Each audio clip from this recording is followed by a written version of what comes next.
Car crash cases, defective products, dangerous drugs, injuries, and abuse. Across the state of Alabama, the attorneys, proudly sponsored by the law firm of Hollis, Wright, are here to serve you.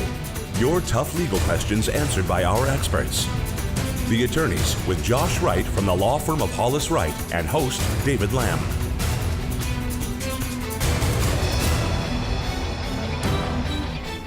Hello and welcome in to the attorneys. Thank you so much for joining us on this Sunday evening. Going to be talking about uninsured motorists and underinsured motorists tonight. A topic of conversation that I'm sure is going to elicit quite a feedback from you all. Would love to have you join the conversation. You can call and text that information on the screen all throughout the program tonight. So a great opportunity to get those questions that you have about tonight's topic answered. Also, a neat thing that the firm of Hollis Wright offers each and every Sunday night, they offer attorneys standing by right now to speak with you. So the number that you see on your screen for a call, if you'll dial that number and get your questions answered. So maybe a question you've always wanted to toss to an attorney, tonight is your chance to do so. So whether it's about the subject matter we're discussing or not, attorneys waiting and standing by right now to speak with you. From the firm of Hollis Wright, we have Carter Clay here to guide our conversation. Good to see you, sir. Good to see you, David. Uninsured motorist coverage, underinsured motorist coverage. What is it? What are the benefits of it, and what are the consequences of not having it? That's primarily going to be our focus here this evening, because it is an extremely important area to anybody out there who is driving an automobile or a truck on the roadways, and it's something that everybody needs to be informed about. And unfortunately, a lot of people are uninformed or misinformed on about exactly what is uninsured or underinsured motorist coverage. And so we're going to try and provide the viewers with a lot of information about this area of law and information that will benefit them greatly if they will go ahead and get uninsured or underinsured motorist coverage. And to kind of highlight the importance of this topic, statistics nationally show that about 14% of the drivers on the roadways today do not have liability insurance in terms of their automobile coverage. So if they cause an accident and somebody's injured and they get sued, they don't have liability insurance, and so you're left trying to go after them personally, and they likely don't have any money from which you can recover. Alabama is even worse in that regard. Statistics show that still about 20% of the motor vehicle operators on the roadway don't have liability coverage. And so when somebody doesn't have liability coverage or doesn't have enough of liability coverage, that's when UM or UIM coverage really becomes important. Right. And so thankfully here tonight with us, we've got Travis McKay. Travis is an outstanding lawyer here in the Birmingham community. He works at Alexander Shunnarah Law Firm, which I think about everybody is familiar with this day and age. He's got an outstanding law practice, and Alexander is a great friend of our firms, and we really appreciate Travis coming on the show this evening to share some information with the viewers about UM and UIM coverage. Sure, and I appreciate y'all having me on. So my name's Travis McKay. I'm with the Shunnarah Law Firm. Pretty much my day-to-day work is involving motor vehicle collisions, trucking accidents, those types of things. So uninsured, underinsured motorist benefits, those are something that I deal with on a daily basis. As lawyers, we refer to it as UM or UIM coverage, and UM would be referring to uninsured motorist coverage, and Correct. UIM would be referring to underinsured motorist coverage. Correct. Let's talk about each of those individually for a second, but talk a little bit about UM coverage and how does that mechanically come into play, and what should people know about it in general? Sure, so with UM coverage, what you have there is a situation where you're involved in a motor vehicle collision, and the person that's at fault, or who we call the tortfeasor in these situations, they don't have any liability coverage. So in that circumstance, what you need to have is your own coverage available through your own insurance company. Now in Alabama, as we know, everybody's required to have liability insurance. And so when you get the liability insurance, unless you specifically reject the coverage for uninsured motorist benefits, you're going to have that coverage as well. So what the Alabama State Legislature decided years back was that it wouldn't be fair for you as an individual, if you're in a car accident with somebody that doesn't have coverage, for you to have no way to recover. So they set up a situation where you can file a claim against your own insurance company for uninsured motorist coverage, meaning the person that hit you did not have any coverage, and therefore you can go to your own insurance company and ask for them to compensate you for the harm that was done to you. All right, and I think there's a big misconception out there amongst the general public in terms of uninsured motorist coverage or underinsured motorist coverage, because I've had a lot of clients, and I'm sure you probably have had as well, is they think, okay, the person that caused the accident doesn't have liability insurance, and I've got 25 or 50,000 in uninsured motorist coverage, so I'm expecting my insurance company just to write me a check for the full policy limits. Does it work that way? Right. Unfortunately, it almost never works that way.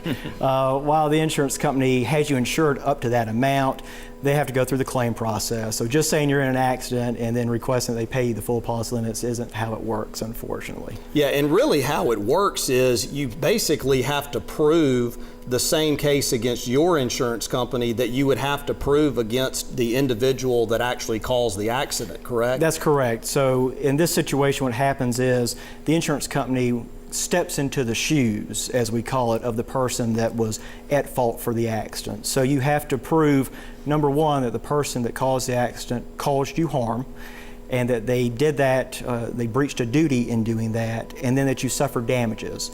So once you meet that threshold, the magical term in the law is legally entitled to recover. Once you have shown that you are legally entitled to recover against the at-fault party, that's when you can go forward with your claim against the uninsured motorist carrier. Now again, that doesn't mean they're going to pay the limits. It depends on a case-by-case basis. All right, now let's talk about underinsured motorist coverage. How does that work exactly? Okay, so underinsured motorist coverage falls under the same category as uninsured motorist coverage. When you look at your declarations page, it's going to say UM/UIM, and that's where the underinsured motorist coverage comes in. It'll be the same amount of coverage that you would have for UM coverage, but the difference here is the at-fault party or the tortfeasor had liability coverage, but what you were saying is that liability coverage is not enough to make you whole for your injury, so they are underinsured. And in that situation, you can look to your own insurance carrier to pay you under underinsured motorist benefits. Now, what the insurance company that you have, what they're going to do is they're going to want you to get as close to having those limits paid by the at-fault party's insurance carrier before they're going to offer any sort of settlement money. Ordinarily, you're going to exhaust the full amount of the policy available to the at-fault party before making that underinsured motorist claim, but there are some circumstances where if you get close enough to what those limits are, you can still make that claim with the underinsured motorist carrier. So in other words, just real world example, get in an automobile accident, it's somebody else's fault, you sustain catastrophic injuries, let's just say you have a significant leg injury that results in an amputation. The person that caused the accident, let's say, only has $25,000 in liability coverage, and you're thinking as the injured person, well, clearly that's not sufficient to compensate me for my injuries. What could happen in that situation is you could get the $25,000 from their liability coverage and then turn to your own insurance company to try and access underinsured motorist coverage. That's correct, yes. All right, a question we've got here. I was driving on the highway when a car swerved into my lane, causing me to run into the guardrail. The driver who swerved into my lane and did not stop, can I make a claim on my own insurance for my injuries? So the driver who swerved didn't have insurance, wasn't covered. Okay, so in that circumstance, it sounds like the driver is no longer on the scene. We don't know who that person is, so it's going to be real hard to figure out who that person is unless they just decide to stop, which almost never happens. Right. So the way the law in Alabama works there is you can make a claim against your own insurance company. This is a situation that we call a phantom vehicle situation, meaning that some unknown party ran you off the road.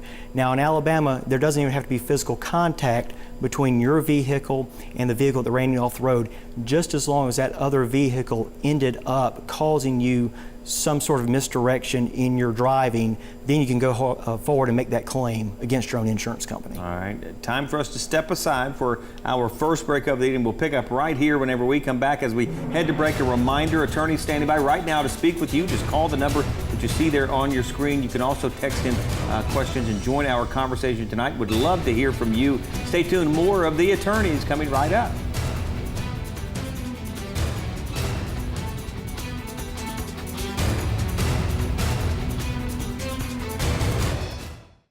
I'm Josh Wright with the law firm of Hollis, Wright, a personal injury law firm.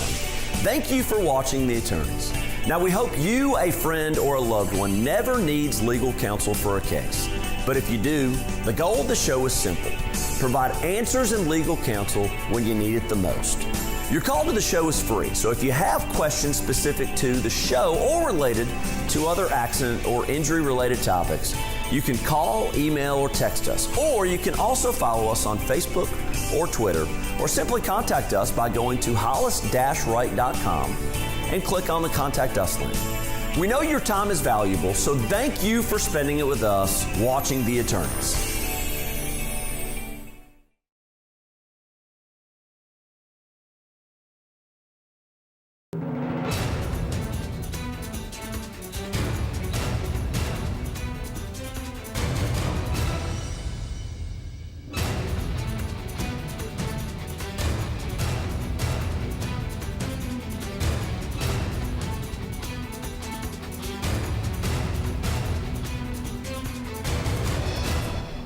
A little something to keep in mind when you head into work tomorrow morning, for sure. Welcome back to The Attorneys. Hey, a reminder that at the bottom of your screen throughout the program, there are numbers that you can call and text. That's a great way to communicate with us. So if you have a question, we'd love to hear it. Got a couple more segments, so plenty of time for you to communicate and make this an interactive exchange tonight. Carter?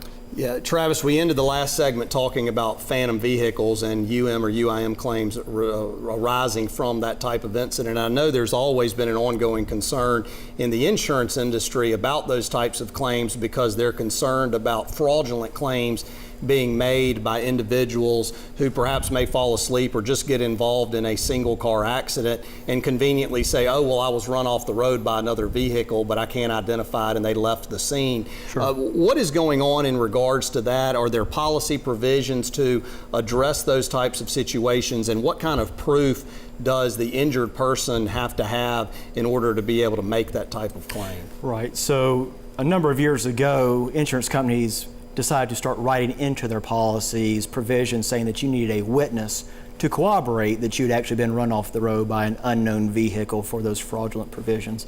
Luckily, the Alabama Supreme Court and the Alabama Court of Civil Appeals, when those issues came up before them, they decided those types of provisions were against public policy. They're not in the best interest of the insured, the person that the coverage is written for, to have to come up with those witnesses, because there could be a situation where somebody, falls asleep while driving, they don't have any witnesses in the car. So the reasoning behind those types of cases was that the person should be trusted in and of themselves, that they're coming forward and telling the truth. The insurance company can rebut that presumption that they're telling the truth by putting on their own evidence. But no longer do you need to have an actual witness there in the car with you or on the side of the road that actually saw something happen at that point in time. Yeah, and that last point is a great point, because just because you don't have to have a corroborating witness doesn't mean that it's not a good idea to have one if you can produce one. And secondly, it doesn't necessarily mean that the insurance company is going to just believe you and pay you UM money under those circumstances. They can certainly contest it and try and hire experts to forensically say that there's no way another vehicle did what you said they did, and those types of things. Exactly. Question we've got here. I was driving into work one early morning. A deer ran out in front of me, causing me to swerve to hit a tree. Can I make an underinsured claim? Because I bet the deer had no insurance at all, I would bet. Well, and unlike the commercials that we see with the deer driving the car, right. the deer's not driving the car either. Yeah. So unfortunately, in that situation, you're not going to be able to make an uninsured motorist claim. In order to make those types of claims, the claim has to arise or come from the use operation of a motor vehicle by the at-fault party. So here, the deer being the at-fault party is not going to be operating a motor vehicle. Now, that doesn't mean to say that you can't make a claim under your insurance policy for property damage. If you have your own collision coverage, you can certainly make that claim to have that taken care of. You can also make a claim for what's called medical payments coverage if you have that coverage in the policy. And that is a no-fault policy with the insurance company, meaning if you're involved in an accident and even if you're at fault, you can make a claim with your own insurance company to have your medical bills paid up to whatever your policy limits are. Okay. Most people carry $1,000 to $2,000 in those types of limits. But unfortunately, in that situation, you're not going to be able to make a claim for uninsured motorist coverage. But I want to focus in on a point that you made here. You use terminology. It has to involve the use, maintenance, or operation of a motor vehicle by the at-fault person, correct? Right. And I think it's important for everybody to understand is that accidents that will allow you to access uninsured motorist coverage, it doesn't necessarily have to arise from the operation of the vehicle. And in fact, I had a situation a couple of years ago where a worker was hired to come in and do work on a dump truck. He was trying to repair something that was on there, and to make a long story short, a fire resulted in the bed of the dump truck, and he was injured from that fire as a result of a maintenance issue with the truck. And of course, the truck driver and company, for whatever reason, didn't have liability coverage, and so he was able to access his own uninsured motorist coverage to get compensation for his injuries. Now, that's a little bit of an unusual situation, sure, but I think it's important for everybody to understand to try and err on the side of getting coverage. Don't just assume that it doesn't exist. Right. Always submit the claim. That's the best advice I can give, and always contact someone that can help you out in that situation, because just sitting back and thinking, oh, there might not be any coverage, well, you don't know that. Let an attorney get involved, let the attorney sit down and look through the policy, talk with the insurance companies, see if there's a way to find some coverage. Make sure you exhaust all available avenues that you have before you call it an end of the day. How is it determined how much UM or UIM coverage an individual has for a particular accident? Sure. So if you have the UM/UIM coverage available to you, you're going to be able to carry at least $25,000 in liability coverage, because that's the minimum that the state allows, unless you've signed the rejection form when you first got that coverage. Now, which you don't recommend anybody never sign the rejection form. And if you have signed the rejection form, I would recommend you contact your insurance agent and say, I want to get this coverage right now, because really at the end of the day, we're talking about $5 to $10 more per month for just the bare minimum coverage. And that's going to cover you in all the situations, like the stats said a little bit earlier, like you said, 1 in 5 drivers out there doesn't have any coverage. So you're subjecting yourself on a daily basis to a 20% chance of someone hitting you that doesn't have any of that coverage. If you want to get additional coverage, though, most insurance companies are not going to allow you to get UM/UIM coverage that is greater than what your bodily injury coverage is. So if you only have $25,000 in coverage, you can't go out and ask for $100,000 without increasing that liability limit coverage, which is easy to do. You can just contact your insurance agent or go online. They will be glad to set you up with additional available monies under that situation. Another way to get more money under the UM/UIM situation is depending on how many vehicles you have. So in this situation, Alabama Code 32-7-23, the UM statute, allows for you to use your primary vehicle as coverage. So that is the vehicle that was involved in the accident. And then you can put on top of that 2 additional vehicles. We call that in the industry stacking. So you're able to get up to 3 vehicles of coverage at that point in time if you have 3 vehicles on one policy. So in this scenario, let's just assume you have $25,000 in UM coverage. You'd be able to get up to $75,000 in UM coverage under that situation. However, if you have a policy that has 5 vehicles on it, you can't stack up to the 5 vehicles. You can only do the 3 vehicles. Now, when we took a break, though, you were talking about an example that you had of involving 17 vehicles. I don't know if we have time right now to go into that. But let's pick up right after the break right there. Okay. How about that? That's fine. All right. Well, we'll get to that good one. That's a good stopping point right there. We'll step aside. You'll get that answer when you come back right after this quick break. As we head to break, a reminder, call and text that information on the screen to have you join the conversation tonight. You can also find the firm of Hollis Wright there on Facebook. Just search the term Hollis Wright, and on Twitter it is Hollis_Wright. Stay tuned. More of The Attorneys coming right up.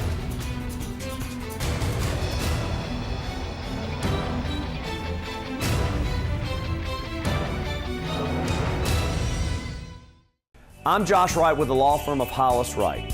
If you've ever served on a jury, you may have wondered why there are gaps in the evidence you're given at trial.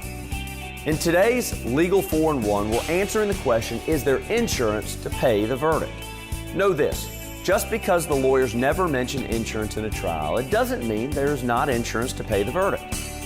Rule 4-in-1 of the Alabama Rules of Evidence states this: evidence that a person was or was not insured against liability is generally not admissible or allowed to be discussed at trial in front of the jury. The reason for the rule is simple.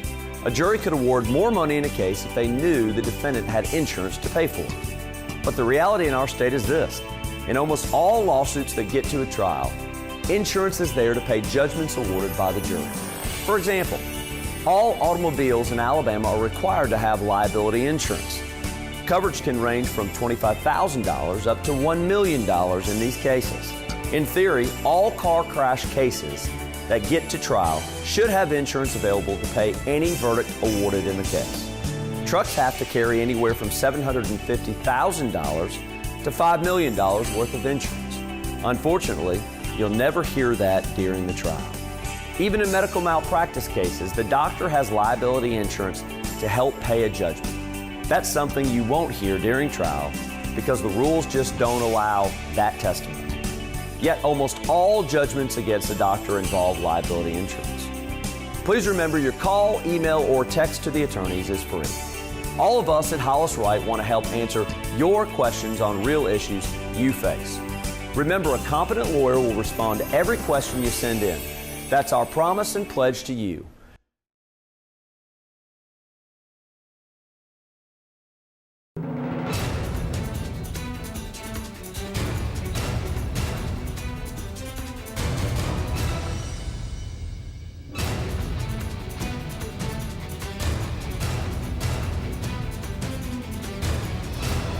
Well, you sure think that would get somebody's attention. Welcome back into the attorneys, the final segment here. The clock is ticking, so if you have a question, if you would like to join the conversation or speak with an attorney who's standing by, call or text those numbers that you see there on the screen. Carter? Travis, you had previously mentioned to me that you'd had an experience one time. I've had cases where I had several vehicles where I was able to stack UM or UIM coverage, but you had mentioned an experience you had involving 17 vehicles where the person was accessing UM or UIM coverage through 17 vehicles. Tell us a little bit about that situation. Sure. So in that situation, this individual obviously had 17 vehicles. He had a policy written for each vehicle separately. So in that situation, he was allowed to try to make a claim as to each individual policy. That doesn't get into the stacking that we talked about just a little bit earlier, where you're limited to the one vehicle that you're in plus the two additional vehicles. If it's on a separate policy, you can pursue each vehicle under its own policy going forward. So in that situation, luckily the man was not catastrophically injured to where he had to use all the money available under the policies, but he did have those available to him if he needed them. Yeah, and I think you will agree, determining how much UM or UIM coverage somebody has relative to a given accident can be a very tricky and complicated endeavor for the lawyer, and certainly for a non-lawyer individual trying to figure it out. And I would encourage any viewer or any client that I have, the first thing that they should do after they get proper medical treatment but want to make a claim is gather all of the automobile insurance policies that they have. If they don't live in a household that they consider to be their primary residence, let's say that it's a student, for instance, contact the parents. Hey, parents, what kind of insurance do you have on automobiles? Gather all of that information, because it can be a difficult task, but there are oftentimes coverages that you overlook. That's right. And if you're riding in the vehicle with a friend, someone who's not a family member, contact the friend to see if they've got coverages, because your first line of coverage is going to be with that friend's insurance policy, and then any coverage that you have through yourself, through your parents, anything like that, would be secondary. So look at all avenues to exhaust for that coverage. Question we have here. I was on the interstate the other day. A ladder was on the road which caused me to swerve into another vehicle. How to go about finding the person responsible for leaving that ladder on the interstate? It's going to be pretty difficult to find the person. They probably did not stop. They probably didn't even know the ladder fell off. So it's unlikely you're going to be able to find that person and make a claim against that person's insurance carrier. However, you can make a claim against your own insurance carrier for uninsured motorist benefits. This gets back to what we were talking about earlier about the operation and use of a motor vehicle. If there's a ladder, a tire, tools, anything of that nature that's upon the roadway, the law presumes that that was put there through the use and operation of a motor vehicle. Now, that presumption can be rebutted by the other side if they can find some witnesses to say, no, somebody might have thrown it. But ordinarily, it's presumed in the law that that was through the use of a motor vehicle, and therefore you can go against your own insurance company to seek recovery. And I think that question really highlights why you need this coverage. because of the fact how many times we drive down a highway or interstate, you see foreign objects or objects in the roadway that shouldn't be there and you have to swerve around them. The law is presuming those items shouldn't be there. They're presuming that somebody was negligent for allowing those objects to be there, but you're not going to be able to identify who left them there. Right. And your backup is, hey, I can access coverage and get compensated for my injuries through my own insurance policy in a situation where you otherwise wouldn't be able to get compensated. Yeah, yeah, very good. Another question we've got here. I was riding in a vehicle with a friend and he did not have any insurance. We were in an accident. He did not have insurance, but he says, I live with my parents and they have several vehicles with UM and UIM coverage. Can I make a claim on their insurance? Yes, you can. As long as you're not an excluded driver under that policy, you should be able to make a claim with your parents' insurance company at that point in time. So again, as Carter was talking about earlier, contact your parents, get them to contact their insurance agent or insurance company, make sure that coverage is available, and then that claim can be established. Yeah, all right. Yeah, about 2.5 minutes remaining here in the show. I want to give both of you guys the opportunity, just kind of a final thought to leave with our viewers, or something maybe we've covered. You just want to be sure we underline, and we'll let you go ahead and go first. Sure. Well, as we've talked about, I would really advise everyone that's out there, if you don't have UM coverage, to purchase it. It's really not that expensive. You're dealing with people 20% of the time out there that don't have the coverage. If you have a minimum coverage of 25 and you can pay the little bit extra to get that bumped up to a 50 or to 100,000, whatever it might be, look at doing that, because you're really insuring yourself against people out there on the road that might not have available coverages.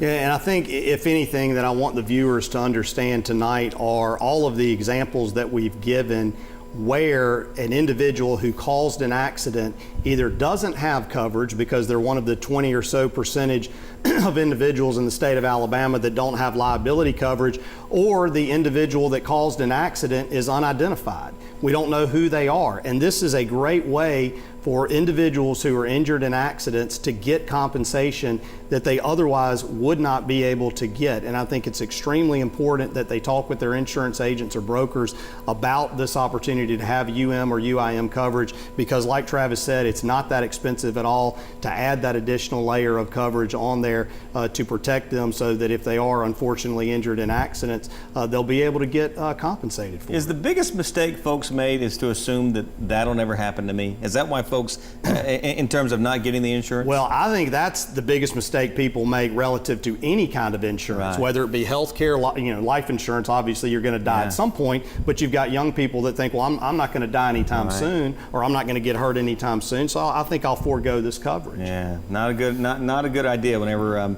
things like this go wrong. Enjoy the conversation. Appreciate both of you being here tonight. Really helpful conversation. Hopefully shine your light and helps you understand uninsured motorists and underinsured a little bit better. We appreciate the time. As we head to wrap things up, I want to leave you with the way you can get in touch with the firm of Hollis Wright. We appreciate the time, and we'll see you next week right here on The Attorneys. Thanks for watching The Attorneys, sponsored by Hollis Wright.